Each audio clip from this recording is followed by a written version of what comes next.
Hello everyone, I'm back with another video for you today, and it's time for another one of my legendary tier lists. But today, we're not going to be talking about card games. No. This time, this is going to be an Autobattler tier list. And to be honest, it's probably a good thing because Autobattlers are the more popular genre these days, it seems. Sadly, for somebody who, like me, enjoys card games more than Autobattlers, but hey, it is what it is. That's the world we're living in. But enough rambling, let's get into the meat and potatoes of this video with, starting things off, Auto Chess. Dota Auto Chess. Chinese-focused game, one of the first auto battlers that came out. I don't even know how many people have played this, but I did have a couple of friends, Nudge, Game King in the past, were playing tournaments for this game. I dabbled in it a little bit, but it was quite an ugly game, definitely one of the first auto battlers, and yeah, not really my cup of tea. I'm going to put it in D tier. I guess, you know, there was some gameplay there. I'm sure it was quite similar actually to auto battlers that are around now, like Teamfight Tactics, although of course a bit less refined, a bit less going on. But I did at the time much prefer Dota Underlords, which was also, you know, one of the early auto battle games, and I actually had quite a great experience with Underlords at the time of its release. I played, you know, with a lot of people in real life. There were some community meetups in Poland and Warsaw, and we all were just, you know, on our laptops in a hotel room playing some Underlords, you know, and very much we were feeling like, since it was one of the first auto battles, it was very much a new thing, quite exciting. That's probably gonna, you know, my nostalgic memory of it might raise it in my estimation, but I think I'm going to put it in B tier. I think it was a good game, and, you know, laying the foundations for some of the future auto battlers that we have here. So yeah, these were the beginnings of a flourishing genre, shall we say. Okay, next up, what have we got? Storybook Brawl. This is an interesting one. I played quite a lot of Storybook Brawl. It's now changed its name to Fairy Tale Fables. I believe they re-released the game after some shenanigans with cryptocurrency FTX partnership of some kind. It was all a bit of a mess, from what I heard. I haven't tried Fairy Tale Fables. I've heard it's very good. But Storybook Brawl, I'm going to throw in A tier. It was a pretty great game, quite addictive.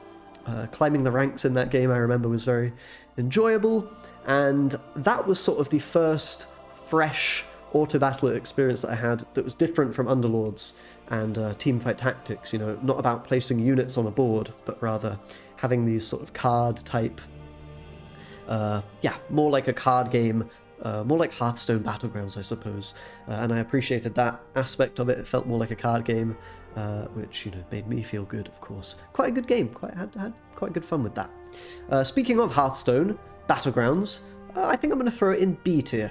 I do appreciate that, you know, they managed to take the Hearthstone mechanics in some way and throw that into an auto battler type game. I think that's quite impressive what they managed to do with that, but not really my cup of tea. I'm not really a Hearthstone enthusiast, and yeah, I think there's better offerings when it comes to auto battlers for the most part here. But yeah, B tier, not the worst. Next we've got Super Auto Pets. I quite liked all of these games, to be honest. I mean, you can't really go wrong with the auto battler formula. It's quite straightforward in many aspects. But Super Auto Pets, a much less competitive game than the others. You know, you're playing your asynchronous turns. You can even do 1v1s with a friend if you want, and I did that quite a bit. You know, a good game to play with someone that's not so familiar with the genre, potentially. And yeah, a bit more simplistic, I suppose you could say, but certainly no real complaints. Has some replayability. Again, I think it's better if you are playing that with friends or family or whatever. Yeah, and certainly a bit more friendly, a bit more casual friendly, but not really my favourite. Throw it in C tier, I think that's fair. Next we've got Teamfight Tactics. Now, I've played a lot of Teamfight Tactics. I've even participated in tournaments for this game, which was pretty fun, I'll be honest. I went to America to play in, there was a big tournament you had to pay to enter. It was not my greatest investment. I didn't do very well, but I've had a good time with Teamfight Tactics. I think it's for sure the most complex and competitively deep Autobattler that is out there at the moment. It's also the most popular, and for good reason. And for that reason, I'm going to put it in S tier. I think it deserves it. Now, I do have some complaints, and recently I haven't really played Teamfight Tactics. It's very grindy if you want to sort of get, try to climb the ranks, and there's a fair amount of randomness in the games. I also just find it very hard to deal with the APM that's required to constantly roll your shop and find the correct units that fit your comp. It's difficult to play that game at the highest level, and while I tried to do it, I couldn't quite get to the tippity top. I think partly because of the more mechanical aspect of that game that's not present in any card game that I've played. And my brain's a lot better with the slow-paced, give me some time to think, let me at least see the rope coming, and, give me a couple of minutes to make my move. Not too much going on at once, please. I get a bit overwhelmed. But yeah, I think S tier is fair. And Mechabellum. This is probably my favourite, just from a pure mechanics and enjoyment perspective. I've played a fair amount of Mechabellum. Again, not very competitive game because it's not super popular. It's an indie title, but the premise and the mechanics are so different to any other Autobattler in a really good way. And essentially, Mechabellum, you're building an army much like you would do in an RTS game. You're buying these mech or robot units that then go fight against your opponent, and it's a 1v1 format. I mean, there's other formats in the game like 2v2 or whatever, but the main format is 1 versus 1 instead of battle royale with 8 people, which I think is a really fresh take on the Autobattler. I mean, obviously you can play a 1v1 in Autopets or whatever, right? But in Mechabellum it feels like the game's been designed around that concept. And so you're trying to strategize, counter what your opponent is doing by buying certain units. They're trying to predict what you're going to do, and so it's this big game of cat and mouse.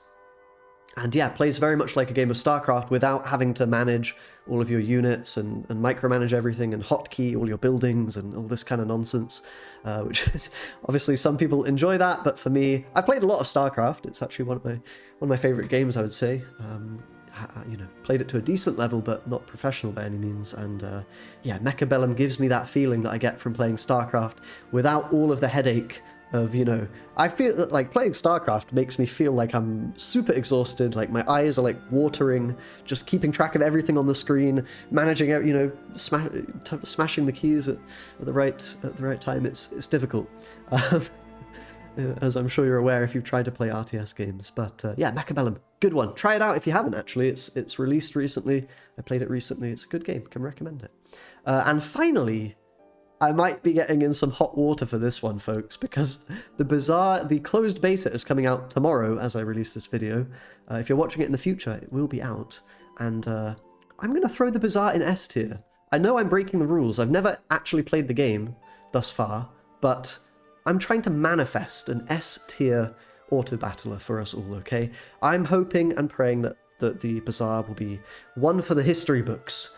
It's going to be a great one, okay? I need a game to play, okay? So I'm hoping the Bazaar can be it.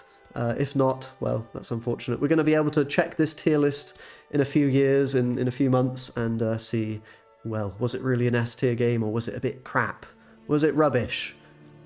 Only time will tell. Let's hope it's S.